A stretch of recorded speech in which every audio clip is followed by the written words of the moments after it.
सर्वांना हरिओम. सर्व सुखाची गोडी फक्त आणि फक्त भगवंताच्या नामामध्ये आहे.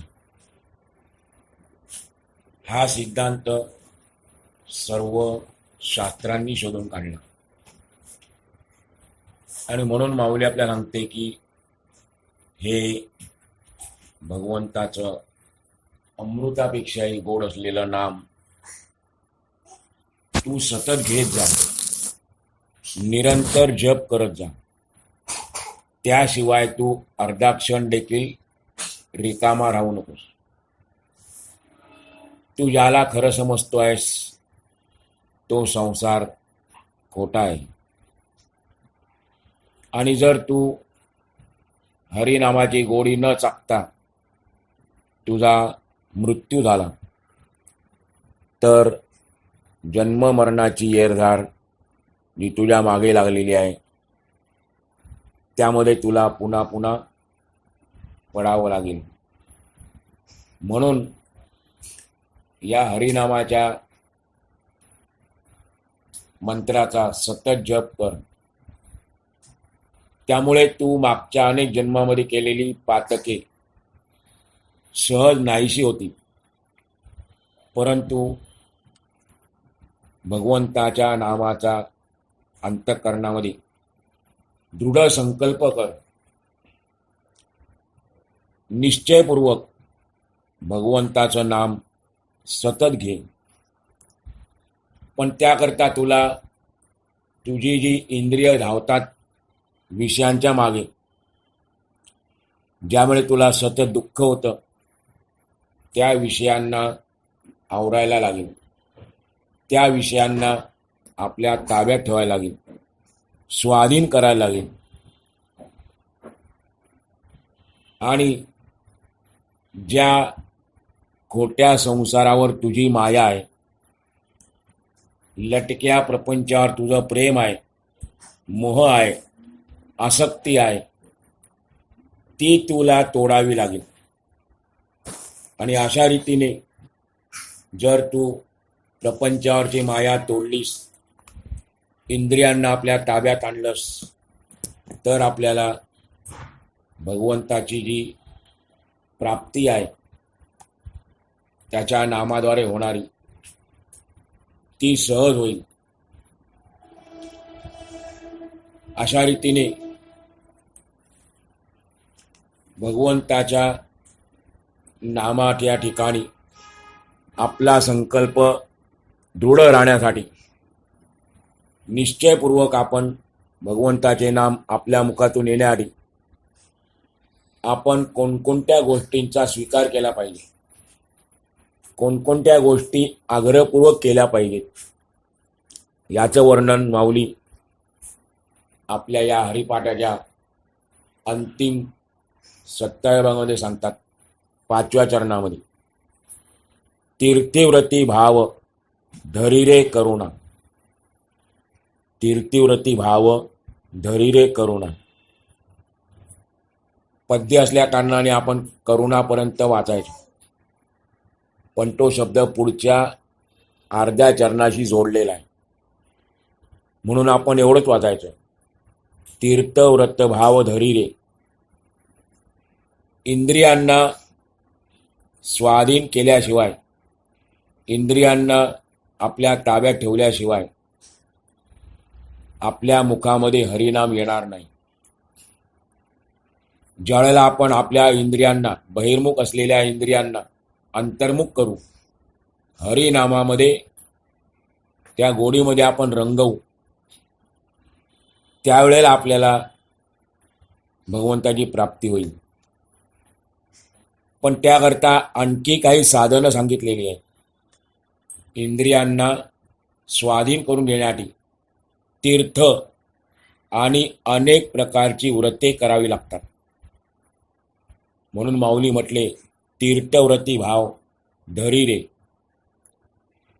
तुकाराम महाराज काही सांगतात, जव हे सकळ सिद्ध आहे, जव हे सकळ सिद्ध आहे. हात चालावया पाय, तव तू आपुले सोहित पाहे, तीर्थयात्रे जाय चुकू नको. म्हणजे हे मानवा, जोपर्यंत तुझ्या इंद्रियांमध्ये शक्ती आहे, हात पाय व्यवस्थित चालण्यास समर्थ आहे, तोपर्यंत तू स्वतःचे हित करून घे, स्वतःचे कल्याण करून घे. तीर्थयात्रा करायला चुकू नको. तीर्थयात्रा अवश्य करीत जा.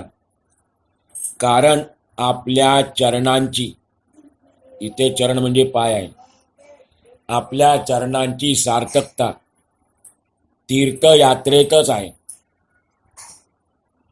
संत ज्ञानेश्वर, संत नामदेवराय, संत एकनाथ आदी करून सर्व संतांनी तीर्थयात्रेच्या माध्यमातूनच भक्तीचा आणि भगवंताच्या नामाचा प्रचार आणि प्रसार केला होता.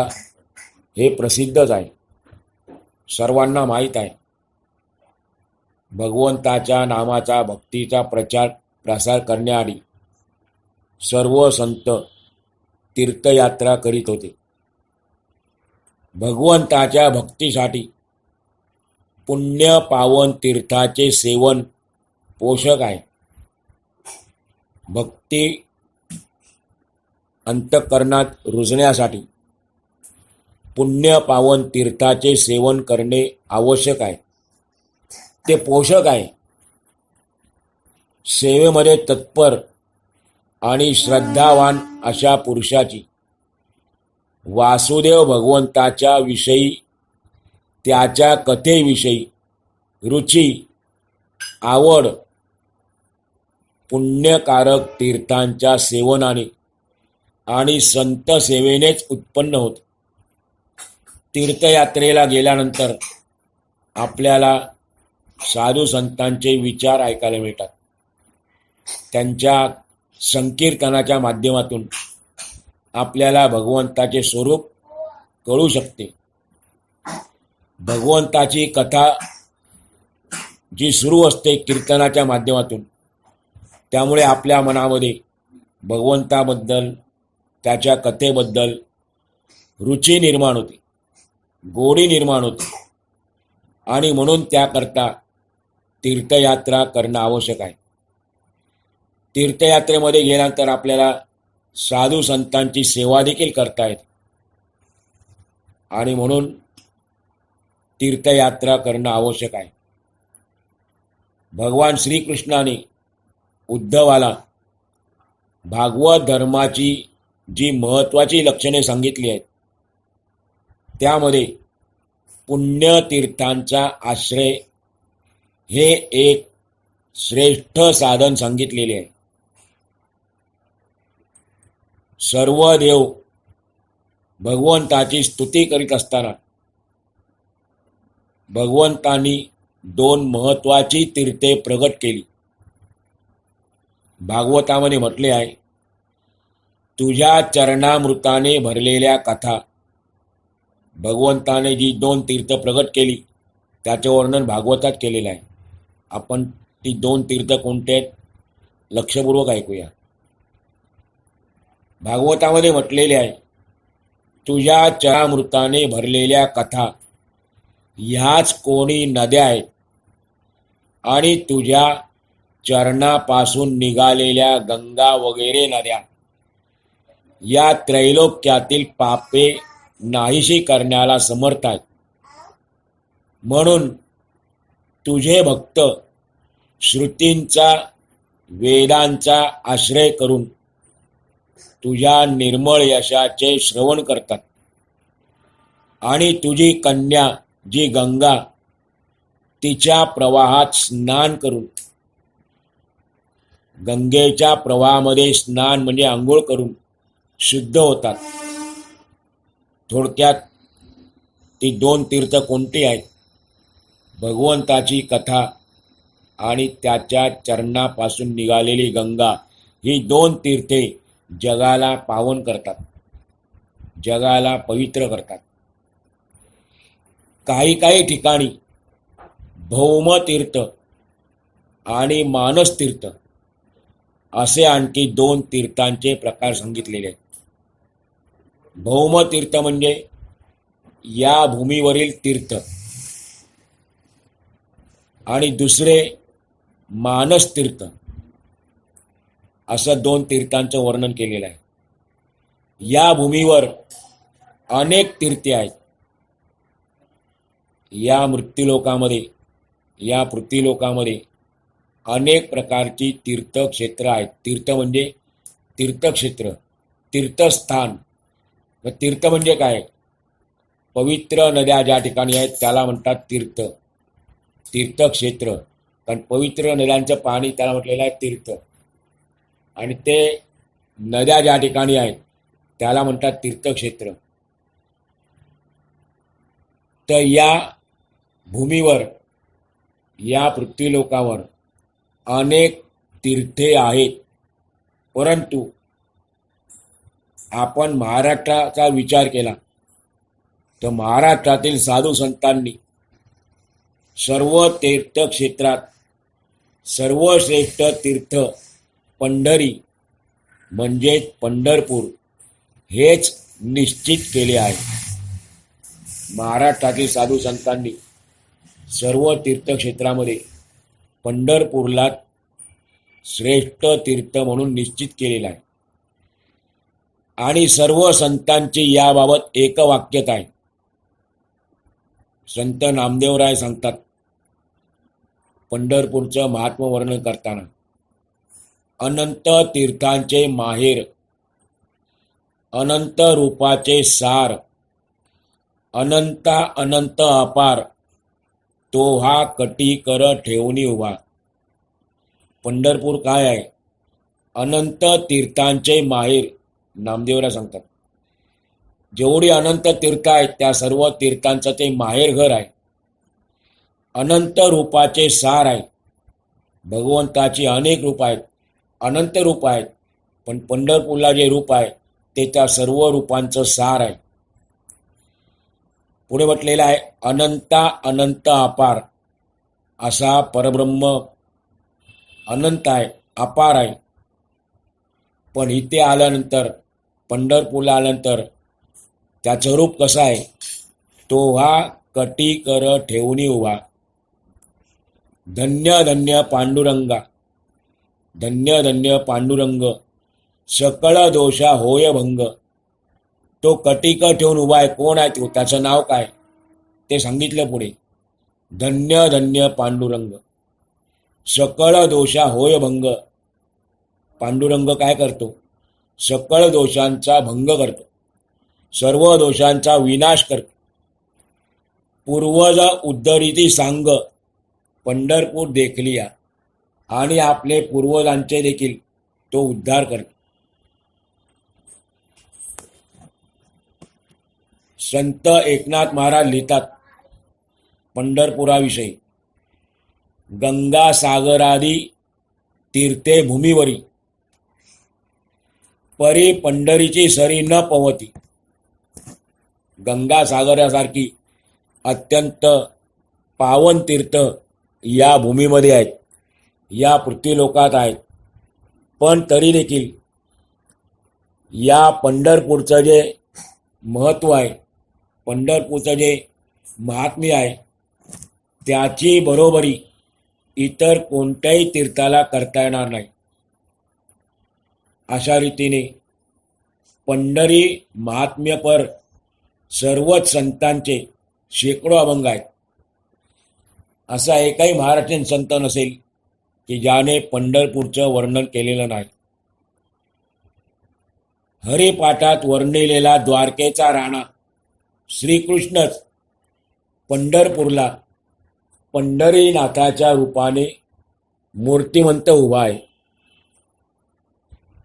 पहिल्या अभंगामध्ये माऊली सांगितलं होतं, ज्ञानदेव म्हणे व्यासाची एक होणार. द्वारकेचा राणा पांडवा घरी. हा द्वारकेचा राणा जो पांडवांच्या घरी होता, त्यांची सेवा करत, तोच या पंढरपुरामध्ये पंढरीनाथाच्या रूपाने प्रगट झालाय, मूर्तिवंत उभा आहे. पद्मपुराणात म्हटले आहे, जो विष्णूचाच अवतार आहे, पंढरीचा पांडुरंग.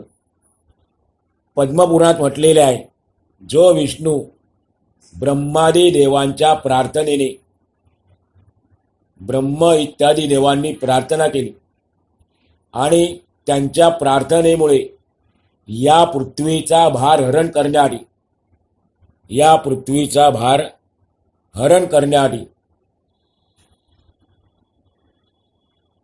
देवकीच्या उदरी प्रकट झाला. तोच या पुंडरीक क्षेत्रात तोच पुंडरीक क्षेत्रामध्ये आपल्या भक्तांवर अनुग्रह म्हणजे कृपा करण्याच्या इच्छेने विटेवर अखंड उभा आहे. पद्मपुराणात वर्णन केलेलं आहे, जो विष्णू तो पांडुरंगाच्या रूपाने आहे, पण जो विष्णू ब्रह्मादी देवांच्या प्रार्थनेने या पृथ्वीचा भार हरण करण्यासाठी देवकीच्या उदरी प्रगट झाला, तोच या पुंडरीक क्षेत्रात आपल्या भक्तांवर अनुग्रह म्हणजे कृपा करण्याच्या इच्छेने विटेवर अखंड उभा आहे. तुकाराम महाराज म्हणतात, द्वारकेचे केणे आले याची ठाया, पुढे भक्तराया चोजवीत. भक्तराय पुंडलिकाच्या साठी भगवान विष्णू पांडुरंगाच्या रूपात आलेले आहेत. आरतीमध्ये आपण सर्व म्हणतो वेळोवेळी की पुंडलिकाच्या साठी भगवान पंढरपूरला आले, साक्षात विटेवरती उभे राहिले. आणि म्हणूनच सर्व साधू संतांनी आपल्या श्रद्धेचे, आपल्या भावनेचे आणि आपल्या प्रेमाचे पंढरपूर हेच एकमेव क्षेत्र केले आहे. गेल्या अनेक शतकांपासून मोठे मोठे साधू संत, महात्मे, आचार्य, वेगवेगळ्या पीठांचे अधिकारी, आपल्या माहीत असेल वेगवेगळे पीठ आहेत, त्या पीठांचे अधिकारी या सर्वांनी पंढरीला येऊन नित्य नियमाने वारी करून यथेच्छ प्रेमसुख लुटले आहे. पंढरीला काय? भगवंताचं प्रेम आहे. भगवंताच्या प्रेमाच्या सुखाचा अनुभव येतो. आणि म्हणून या सर्व थोर महात्म्यांनी या प्रेमसुखाचा आनंद लुटलेला आहे. सर्व भागवत धर्मीय साधू संतांनी याच तीर्थाचा पुरस्कार केला आहे, अंगीकार केलेला आहे. याच तीर्थात स्नान करून सर्वांनी अंतर्बाह्य शुद्धी संपादन केली. पंढरपूर असं तीर्थक्षेत्र आहे की या तीर्थामध्ये स्नान करून सर्वांनी अंतर्बाह्य शुद्धी संपादन केली. बाह्यशुद्धी संपादन केली चंद्रभागेमध्ये स्नान करून, आणि आंतरिक शुद्धी संपादन केली भगवंताच्या नामाने, भगवंताच्या प्रेमाने. एवढंच नाही तर त्यांनी आपला उद्धार करून घेतला आणि सर्व जडजीवांना, सर्व प्राणीमात्रांना याच तीर्थाकडे प्रवृत्त केले. आणि याची साक्ष म्हणजे लक्षावधी भाविक दरवर्षी आषाढी कार्तिकीला नाचत जाऊ रे गावा त्याची या, सुख देईल विसावा रे, असं म्हणत नाचत गात पंढरपूरला जातात. असं हे पंढरपूर सर्व संतांचे माहेरघर आहे. माऊली एका अभंगातून सुंदर वर्णन करतात. अवघाचे संसार सुखाचा करीन, आनंदे भरीनं तिन्ही लोक. पुढे म्हणतात, माहेराची त्यांनी खूण सांगितली. जाईन ग माये तया पंढरपुरा, भेटेन माहेर आपुलिया. माझं माहेर पंढरपूर आहे, तिथे मी जाईन आणि माझ्या आई वडिलांना भेटेन. संत एकनाथ महाराज देखील वर्णन करतात, माझे माहेर पंढरी आहे भिवरेच्या तिरी. हे पंढरपूर माहेर कुठे आहे त्यांनी पत्ता देखील सांगितला. ते भिवरेच्या तिरी आहे, चंद्रभागेच्या काठावर आहे. तिथे मी जाईन आणि माझ्या मायबापांना भेटेन. माझे माहेर पंढरी आहे भिवरीच्या तिरी. असे म्हणून सर्व साधू संतांनी या पंढरीलाच आपले माहेरघर म्हटलेले आहे. कारण त्या ठिकाणी जे प्रेमसुख मिळतं ते इतर कोणत्याही तीर्थक्षेत्रात नाही, असा त्यांनी अनुभव घेतला. आपण आत्ताच ऐकलं की सर्व साधू संतांनी तीर्थयात्रा केल्या, सर्व ठिकाणी भ्रमण केलं, पण त्यांना इथे जे प्रेमसुख मिळालं ते अन्य कुठल्याही तीर्थक्षेत्रात मिळालेलं नाही. म्हणून आपण सर्व भाविकांनी या थोर महात्म्यांच्या साधू संतांच्या वचनावर विश्वास ठेवून आपला संसार सुखरूप होण्यासाठी पंढरी म्हणजेच पंढरपूर याच तीर्थाचा आश्रय घेतला पाहिजे. असं पंढरपूर हे महान तीर्थक्षेत्र आहे, एक पवित्र यात्राधाम आहे. भगवान पांडुरंगाच्या रूपात प्रत्यक्ष वैकुंठ नायकच अवतरित झाला आहे. म्हणून पंढरपूरला संतांनी भूवैकुंठ असे म्हटलेले आहे. भगवान वैकुंठामध्ये राहतो अशी आपली धारणा आहे, परंतु या ठिकाणी असं म्हटलेलं आहे की पंढरपूर हेच या लोकातलं वैकुंठ आहे, भूवैकुंठ म्हटलेले आहे. आणि एके ठिकाणी तर असे म्हटलेले आहे की आधी रचिली पंढरी, आधी रचिली पंढरी मग वैकुंठ नगरी. पहिल्यांदा पंढरपूरची रचना केली, पंढरपूर निर्माण केलं आणि नंतर वैकुंठाची निर्मिती झाली. त्यामुळे पंढरपूरचं महात्म्य आणखी याच्यापेक्षा वेगळं काय सांगू शकतो. अशा प्रकारे तीर्थाचं महत्त्व सांगण्याकरता माऊली म्हणाले की या तीर्थाबद्दल आपल्या मनामध्ये दृढ भाव धर, तीर्थव्रती भाव धरी रे. तीर्थाप्रमाणेच आत्मशुद्धीसाठी व्रतांच्या ठिकाणी सुद्धा श्रद्धाभाव ठेवला पाहिजे. कारण तीर्थनंतर शब्द आलेल्या व्रती म्हणजे व्रताच्या ठिकाणी आपला श्रद्धाभाव असला पाहिजे असे माऊली सांगतात. कारण व्रते सुद्धा भगवंताच्या भक्तीसाठी पोषक आहेत. व्रतांच्या माध्यमातून आपल्या मनामध्ये भगवंताची भक्ती रुजते, निर्माण तर झालेली असते, पण ती रुजते, त्याला खत पाणी मिळतं आणि ती वाढते. परंतु मनुष्याने 16 सोमवार, कोकिळा व्रत किंवा आणखी काही व्रत आहेत जी सकाम आहेत, सकाम म्हणजे काहीतरी मिळण्याच्या इच्छेने केलेली आहे, अशी सकाम व्रते न करता हरिभक्तीला पोषक अशीच व्रते करावी. भगवंताची भक्ती आपल्या अंतःकरणामध्ये जेणेकरून रुजेल, वाढेल अशीच व्रते केली पाहिजे. पद्मपुराणामध्ये व्रतांचेही 3 प्रकार सांगितलेले आहेत. कायिक व्रत, वाचिक व्रत आणि मानसिक व्रत असे 3 प्रकार सांगितलेले आहेत. मानस व्रत म्हणजे काय, कोणकोणते आहेत मानस व्रते म्हणजे मनाची. मानसिक व्रते अहिंसा, कोणत्याही प्राण्याची हिंसा न करणे, कोणाची हिंसा न करणे, एखाद्याला वाईट बोलणे, त्याच्या मनाला लागेलसे बोलणे, ही पण एक प्रकारची हिंसाच आहे. अशी कोणती हिंसा न करणे, अहिंसा. त्यानंतर म्हटलेला आहे सत्य संकल्प, जो आपण आता पाहिला. कृष्णनामी संकल्प हा सत्य संकल्प आहे आणि तो वाणीचे व्रत आहे.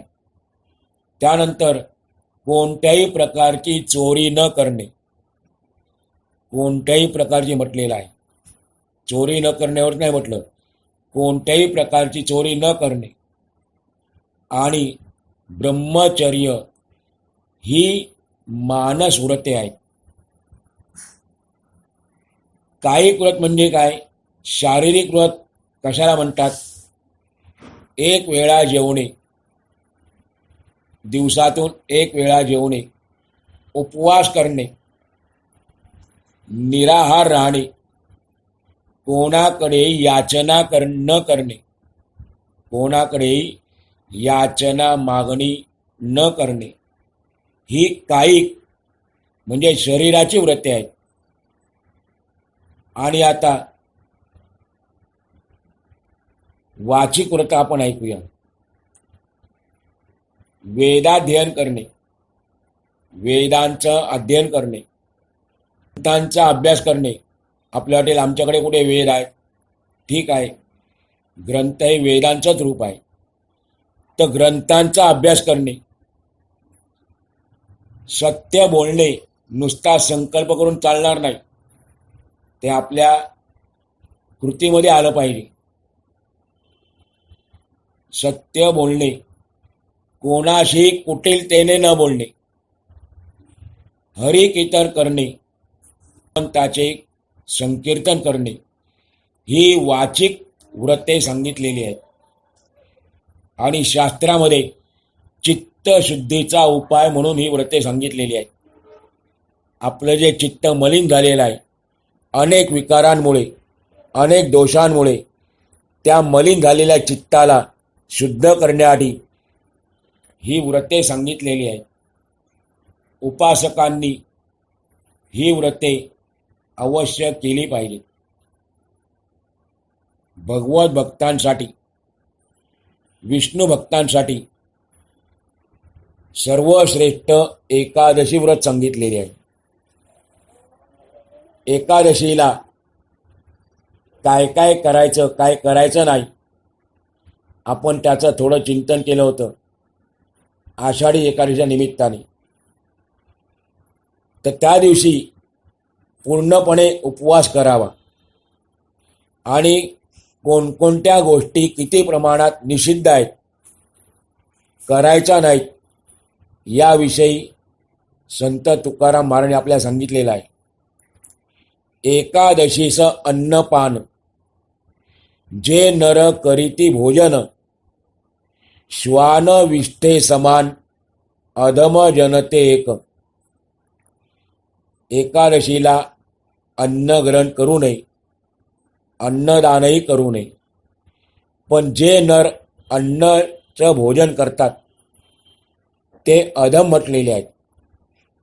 अधम जनते एक. पुढे म्हणतात ऐका एकादशी व्रताचे महिमान. महिमा ऐका एकादशी व्रताचा. नेमे आचरते जन, नेमे आचरते जन, गाती ऐकती हरि कीर्तन, ते समान विष्णूसी.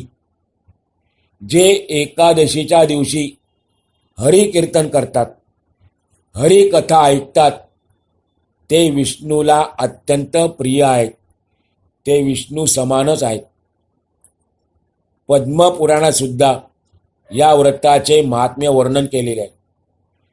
त्या ठिकाणी असं म्हटलेलं आहे, तिन्ही लोकांमध्ये एकादशी व्रता समान पवित्र असे दुसरे काही नाही.